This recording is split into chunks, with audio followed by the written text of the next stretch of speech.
থেকে test and trial পরীক্ষার সম্মুখীন হতে হয়। কত পরীক্ষা যে উনি ওনার জীবনে দিয়েছেন, কত কঠিন রাস্তা যে তিনি পাড়ি দিয়েছেন তার কোনো শেষ নাই। সর্বপ্রথম পরীক্ষা ছিল ইলকাউহু ফিন্নার, অগ্নি পরীক্ষা। কি পরীক্ষা?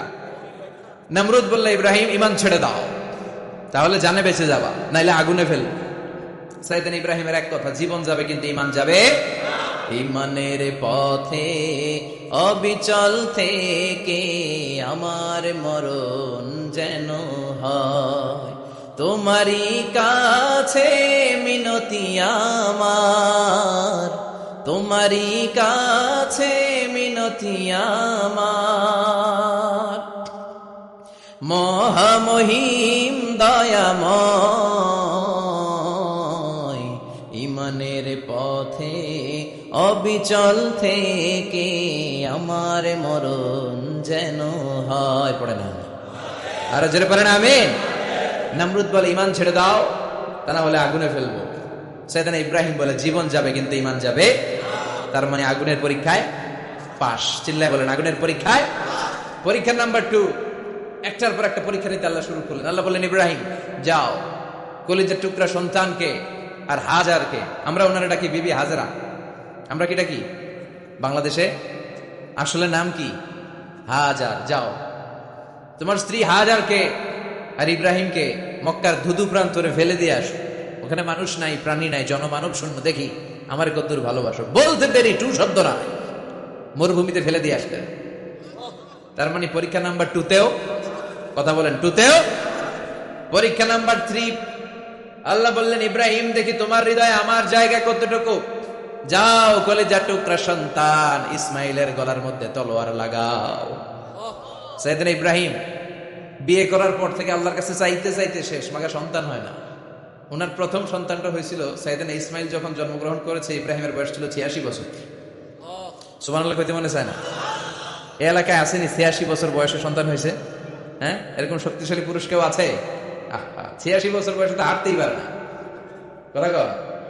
সাইয়েদনা ইসমাইলকে যখন আল্লাহ তাআলা সাইয়েদনা ইব্রাহিমকে উপহার দিয়েছেন, তখন সাইয়েদনা ইব্রাহিমের বয়স, চিল্লায় বলেন কত? 86 বছর বয়সে যে কলিজার টুকরা সন্তানটাকে হাতে পেলেন, চাঁদের মতো সুন্দর ছেলে। আল্লাহ বললেন, দেখি আমার হৃদয়ে তোমার জায়গা কতটুকু, ইসমাইলরে জবাই করো। বলতে দেরি, ছুরি লাগাতে দেরি হয় না। তার মানে এই পরীক্ষায় একটার পর একটা আল্লাহ পরীক্ষা নিয়েছে, একটার পর একটা পরীক্ষা। আগুনের পরীক্ষায় পাস, ফ্যামিলি বিসর্জন দাও, পাস।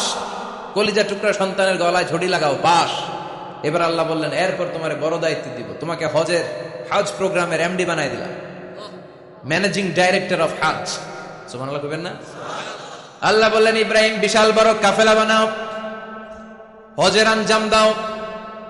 সাইয়েদনা ইব্রাহিম বললেন, আল্লাহ দুদুমরু প্রান্তর, জনমানব শূন্য, মানুষ নাই, পাখি নাই, কেউ নাই, কিভাবে আমি হজের আঞ্জাম দেব? আল্লাহ বললেন, ইব্রাহিম হজ প্রোগ্রামের ম্যানেজারগিরি করতে চাইলে 3টা পেশা তোমাকে বেছে নিতে হবে। কয়টা? এই 3টা পেশা এর সমন্বয়ে তুমি হজের প্রোগ্রামের আঞ্জাম দিতে পারবে। পেশা নাম্বার 1, তোমার রাজমিস্ত্রির কাজ করতে হবে। পেশা নাম্বার 2, তোমার ঝাড়ুদারগিরির কাজ করতে হবে। পেশা নাম্বার 3, তোমার মুয়াজ্জিনগিরি করতে হবে। সুবহানাল্লাহ কইবেন না? وَإِذْ يَرْفَعُ إِبْرَاهِيمُ الْقَوَاعِدَ مِنَ الْبَيْتِ وَإِسْمَاعِيلُ رَبَّنَا تَقَبَّلْ مِنَّا إِنَّكَ أَنْتَ السَّمِيعُ الْعَلِيمُ।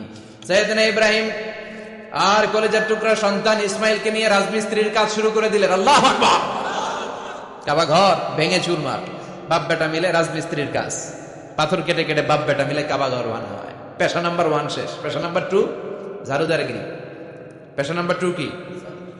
আল্লাহ বললেন, তাহহিরা বাইতিয়া লিত-তাইফিনা ওয়াল-আকিফিনা ওয়ার-রুকআইস সুজুদ।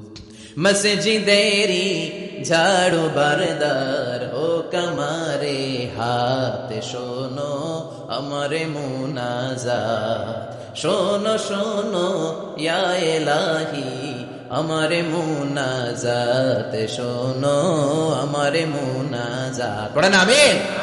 আল্লাহ বললেন, তাহহিরা পরিষ্কার কর, মানে ঝাড়ু দাও, বাইতি আমার কাবা ঘর, লিত-তাইফিনা তাওয়াফকারীদের জন্য, ওয়াল আকিফিনা ইতিকাফকারীদের জন্য, ওয়ার রুকআই সুজুদ, রুকুকারীদের জন্য, সিজদাকারীদের জন্য। ছাড়ো দাও, বাপ বেটার রাজমিস্ত্রিগিরি শেষ, এবার ঝাড়ুদারগিরি শুরু।